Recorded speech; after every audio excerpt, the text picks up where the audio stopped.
Hello, and welcome. Silrace here with Star Citizen. The Q&A, questions and answers for the Avenger variants being on sale is out finally for everybody to read. I will link that in the description below in case you want to, well, go and read it on your own. I want to talk about that for a while here, and also warn you that this discussion from my perspective is gonna go well back and forth to a few different paths because this is interesting to me. Let's just put it that way. And also big thanks to my apologies for I am going to butcher your names, Calix Renault and Randy Vasquez. English is not my native language. I'm sorry for butchering your names, but I wanted to get those names out there.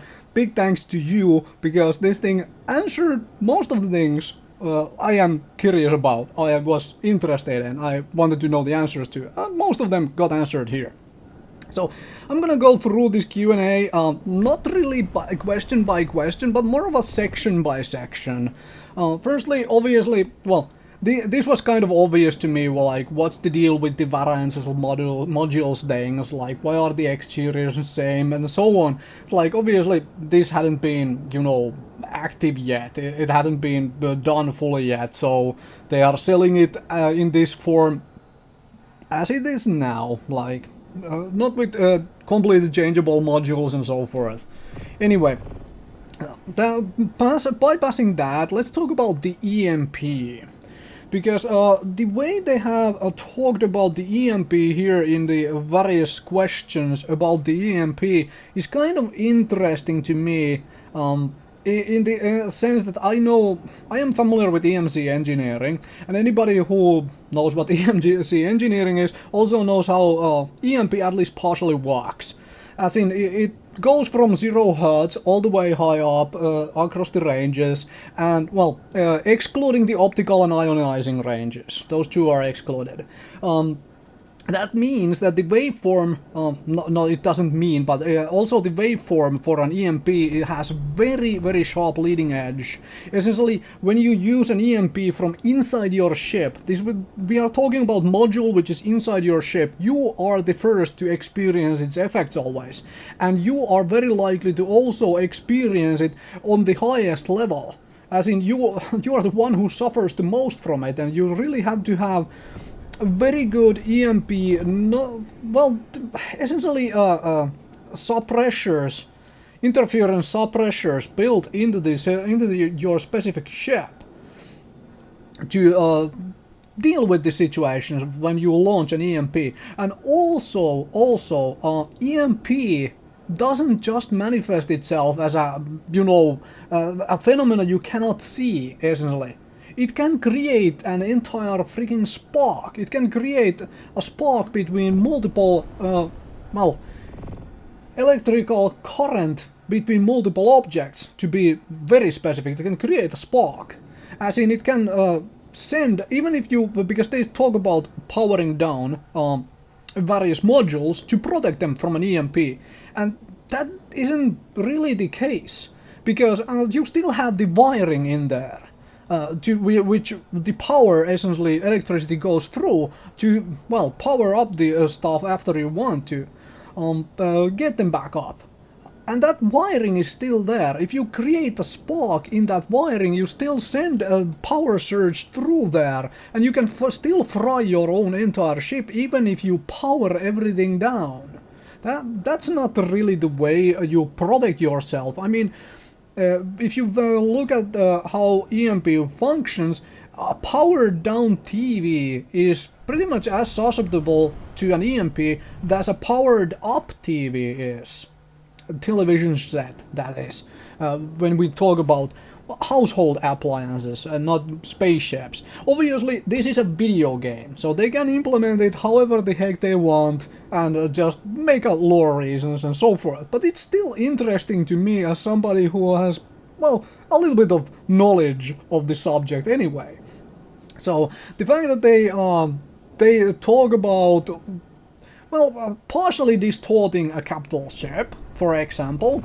So essentially, if a capital ship is in range, it might be slightly outside, like some parts of the ship might be outside of the range of the ship, which, well, emits the EMP. So it might not affect the entire capital ship, but just the parts of it. And of course they also mention larger components also have higher tolerance for distortion damage, generally speaking. I love that addition to the end, generally speaking, to make it so vague enough that they can change it back and forth as needed to, you know, balance stuff out. I love that they added the generally speaking at the end. That is fantastic.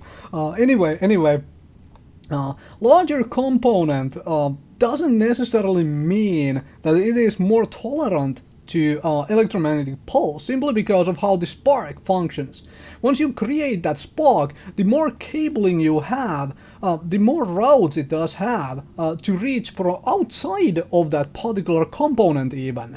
Because somewhere from many places, the larger your component is, the more places you have to essentially bring electricity and power into it. So it's very likely that larger component means you are going to disrupt everything surrounding the component as well, not just the component. And of course, big components don't, even if a small part of a big component breaks, typically means the whole component breaks. That's how real-life components work. The bigger you make them, the smaller piece breaks. It doesn't typically also takes the entire thing offline, essentially. But I don't really mind this, because it's, like I said, it's a video game and they can do it however they want as long as it's balanced and a fun thing to use. So I am okay with it. So the EMP module is only available on the Avenger, specific Avenger. So if you are looking for an EMP you want to mount on many other ships as well, or basically all of them if that's your thing, you are all over the electronic warfare, then don't buy this Avenger just for the EMP module, because according to the text here, you cannot mount the module on anything else but this Avenger, because it's Avenger specific EMP. So yeah, and let's talk briefly about this little section here with what can people do to defend against EMP is the question. Does EMP affect all ships equally? And there is a very interesting start to this. When you see EMP about to detonate, you have three options. I want to know how they plan to implement that. How can we see an EMP about to detonate? Are they going to take the what the heck is the name? Why can I not remember it in English? Anyway, the solar corona, which is essentially CME, coronal mass ejection, right? Which is essentially solar corona coming from the solar wind, which essentially works as an EMP. So are we gonna have a corona building around the ship to show that there is an EMP blast being charged and then released? So essentially we see that ship glowing bright and so forth, and then you turn off your modules to essentially absorb the EMP. And of course, get far enough away from the EMP blast to not be affected. It does work in real life. EMP works across ranges, as I said. So certain ranges are going to reach farther than certain ranges. Physically, at least. So that means, could we have some kind of a system? Please, could we have some kind of a system where you take less the farther you are away? And it is not a purely on and off thing, as in you either get affected or you don't. Please make it so that there is a lessening effect the farther you are away from the EMP, from the center of the EMP, because that would be awesome. Please do that. That will simulate how the reality of an EMP works and functions. I would so love that.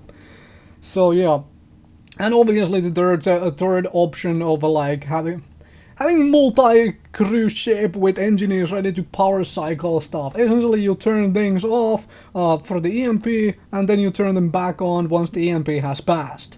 That seems kind of interesting way to go about it, and I really wonder how well could the AI co-pilots do this? As in, you have an AI crew member, for various reasons, for whatever reason you cannot have a player on your ship at the time, can they be adept at this? Can they at least do something? Because that would be fantastic. But to at least have a little bit of an insurance and at least have a little bit of use for the AI crew members.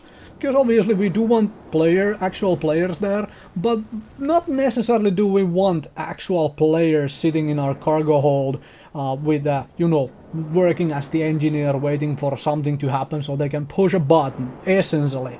You get my meaning, I hope.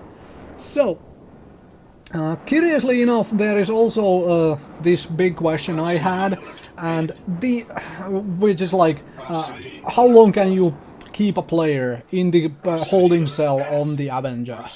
And frankly, this internal way they mention here, which is that the passenger becomes a commodity. Essentially, it becomes an NPC, while the player can finally spawn somewhere else and go continue playing. We all know, every single player knows, that it is not fun to stand there and be unable to do anything. It might be immersive for you for a moment from the role-playing aspect and so forth, but if you don't have a lot of time to play and so forth, it is just going to be very annoying.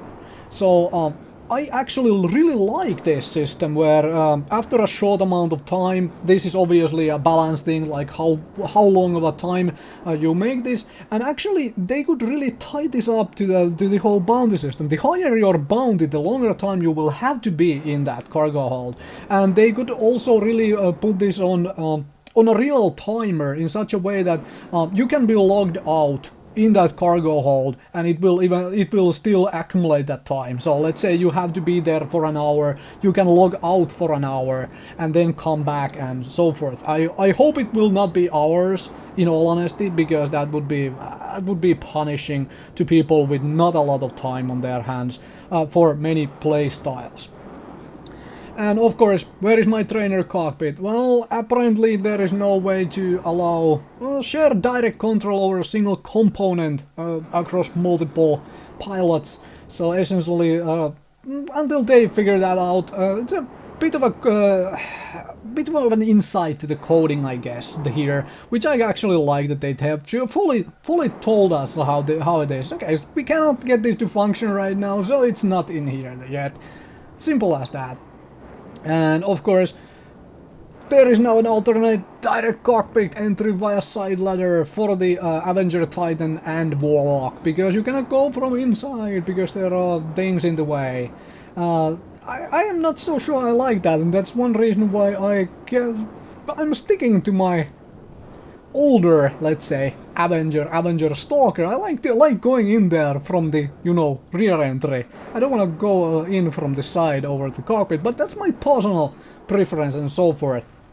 And the final question, where is the Avenger supposed to fit in the overall scheme of things, combat-wise? I really like this answer they given. This is one reason why when I looked at Avenger originally with its lore talk and whatnot of like being an older rugged ship, I really like that they are sticking to their guns here, and it's like, okay, it's not such a good dogfighter with maneuverability and stuff. It is supposed to be able to take a few hits and give some back. Simple as that. I actually really like that. It's one reason why I'm sticking to having my Avenger. I haven't, well, upgraded away from my Avenger Stalker. So I am very happy with this. Q&A overall, I hope they do eventually solve the questions I have for as well, and maybe give us this EMP as a distance thing, like does less to a ship the farther you are away from it, instead of being an on or off thing. That would be fantastic. I would really like that. Anyway, thank you very much for listening, I guess, because this was all talk with some gameplay on the background to keep you entertained. And this, well, like I mentioned, this went a little bit all over the place. Anyway, hopefully this was enjoyable to somebody. Thank you very much for listening. I'll catch you folks another time for more Star Citizen.